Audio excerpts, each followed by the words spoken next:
주기도문 하시겠습니다. 하늘에 계신 우리 아버지여, 이름이 거룩히 여김을 받으시오며 나라가 임하시오며 뜻이 하늘에서 이루어진 것 같이 땅에서도 이루어지이다.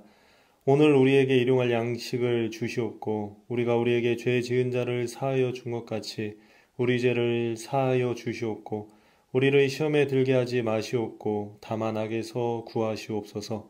나라와 권세와 영광이 아버지께 영원히 있사옵나이다. 아멘. 오늘 새벽에 함께 오실 말씀은 시편 74편입니다. 시편 74편 1절 2절 봉독하도록 하겠습니다.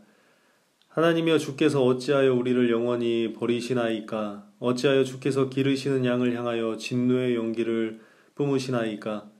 예적부터 얻으시고 속량하사 주의 기업의 지파로 삼으신 주의 회중을 기억하시며 주께서 계시던 시온산도 생각하소서.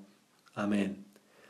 시편 74편은 민족적인 탄원시로 하나님의 소유된 이스라엘을 원수들에게서 속히 구원해달라는 호소를 담고 있습니다.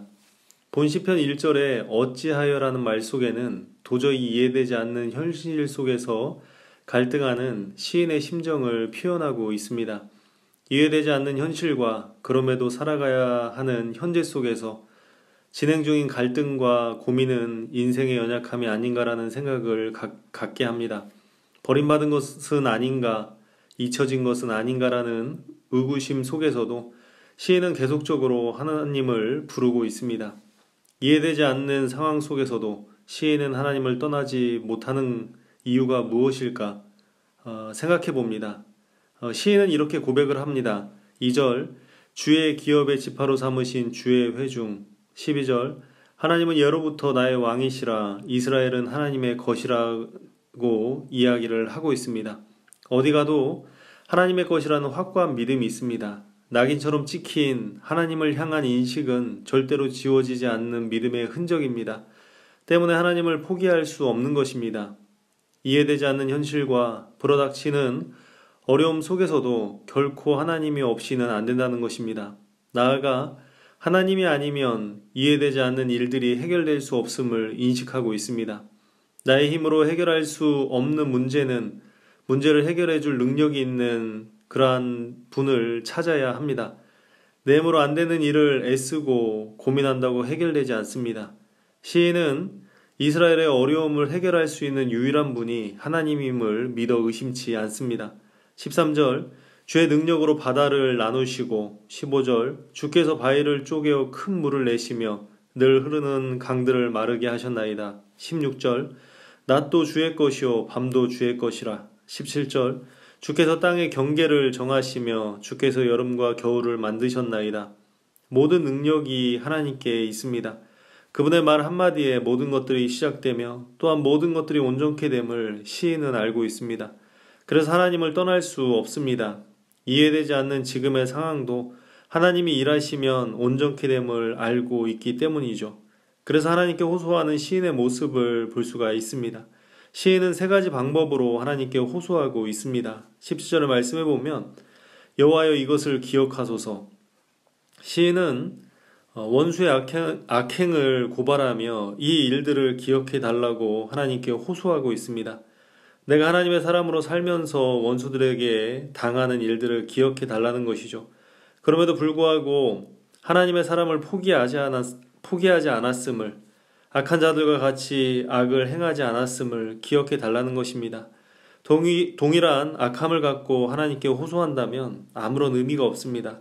악함을 선함으로 세상 방법이 아닌 하나님의 방법으로 살아갈 때 하나님께서 기억하실 것입니다. 우리의 인생은 하나님께서 기억하십니다. 내가 무엇 때문에 그렇게 했는지, 그때 내 중심에 어떠한 마음을 품었는지, 그 선택이 하나님을 향한 나의 믿음의 선택이었음을 하나님께서 기억해 주실 것입니다. 시인은 하나님의 기억 속에 자신이 있기를 원했습니다. 악한 기억이 아닌 하나님의 사람으로 살아낸 자신의 삶을 기억해 달라고 호소하고 있습니다. 19절 주의 가난한 자의 목숨을 영원히 잊지 마소서. 견딤이 포기가 될 때가 있고 소망이 절망으로 바뀔 때가 있습니다. 인간에게는 한계가 있기 때문입니다. 견디는 것도 소망을 품는 것도 한계가 있다는 것이죠. 언제까지나 이렇게 갈 수 없기 때문에 잊지 말라고 호소합니다. 내 안에 소망이 사라지기 전에 또 포기하기 전에 하나님께서 기억해 주시기를 원하고 있는 것이죠. 하나님은 우리를 잊지 않으십니다. 이사야 49장 15절 16절을 말씀해 보면 이렇게 기록하고 있습니다. 여인이 어찌 그 젖먹는 자식을 잊겠으며 자기 태에서 난 아들을 긍휼히 여기지 않겠느냐. 그들은 혹시 잊을지라도 나는 너를 잊지 아니할 것이라. 내가 너를 내 손바닥에 새겼고 너의 성벽이 항상 내 앞에 있나니. 내 삶은 항상 하나님 앞에 있습니다. 하나님은 나를 잊지 않고 계십니다. 나의 한계에 이르기 전에, 내가 하나님을 포기하기 전에 분명히 일하실 것입니다. 20절 그 언약을 눈여겨보소서. 하나님과 이스라엘 사이의 언약은 중요한 의미를 갖습니다. 언약은 관계의 출발인 동시에 관계 유지의 근거가 됩니다. 지금 이스라엘은 하나님과의 관계가 깨졌습니다. 이스라엘이 고난을 당하는 이유는 자신들이 하나님을 떠나고 죄를 범했기 때문입니다. 하나님을 믿는 하나님의 사람들이 하나님을 배반하고 죄에 빠졌기 때문에 하나님의 징계를 받고 있는 것입니다. 징계는 결과가 아닙니다. 징계는 더 나은 결과를 위한 행동입니다. 하나님은 이스라엘과 언약을 맺었습니다. 이 언약은 파괴될 수 없는 약속입니다. 하나님과 인간의 언약은 쌍방간의 언약이 아니라 하나님께서 하신 약속을 저희에게 주신 것입니다. 때문에 이 약속은 하나님 스스로 하신 약속입니다. 내가 언약을 파괴할 수 없다는 것이죠. 파괴할 수 없고 꼭 이루어져야 하는 것이 하나님의 약속입니다. 하나님은 이 약속을 이루시기 위해서 우리를 끌고 가십니다. 실력이 안 되면 실력이 되도록, 수준이 안 되면 수준이 되도록, 결국은 언약이 이루어지도록 이끌어 가신다는 것이죠. 본 시편의 기자는 민족의 아픔 가운데 이 시편을 노래하는 이유가 무엇입니까? 결국은 하나님의 뜻이 이루어짐을 알기 때문입니다. 지금은 어찌하여라는 탄식 가운데 있지만 그 종국은 하나님의 언약의 성취임을 알기 때문에 하나님께 호소하고 있습니다. 신앙인의 인생은 결국 하나님의 뜻대로 이루어지는 것입니다. 지금의 탄식은 하나님의 사람으로 만들어가는 하나님께서 일하시고 계시는 그러한 일임을 기억하는 은혜가 있으셨으면 좋겠습니다.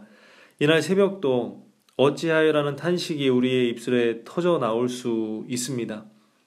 이해되지 않는 상황과 현실 속에서 이 시인과 같은 이러한 고백이 저희들 가운데 있다 할지라도 이 모든 것들이 결국은 합력하여 선을 이룰 것이며 더 나아가 이를 통하여서 하나님의 뜻이 이루어지는, 또 하나님의 약속이 이루어지는, 또 저희들을 향한 하나님의 뜻이 이루어지는 그러한 일임을 알기에 어찌하여라는 탄식 속에서도 하나님을 향한 소망이 불이듯 일어나는 이날 새벽이 되기를 주님의 이름으로 부탁을 드리겠습니다. 기도하겠습니다. 나를 사랑하신 하나님, 약속을 허락하신 하나님, 지금도 그 약속을 이루어 가신 하나님, 하나님의 신실하심을 찬양하며 감사를 드립니다. 오늘 하루도 하나님의 뜻이 이루어지는 한날이 되기를 소망합니다.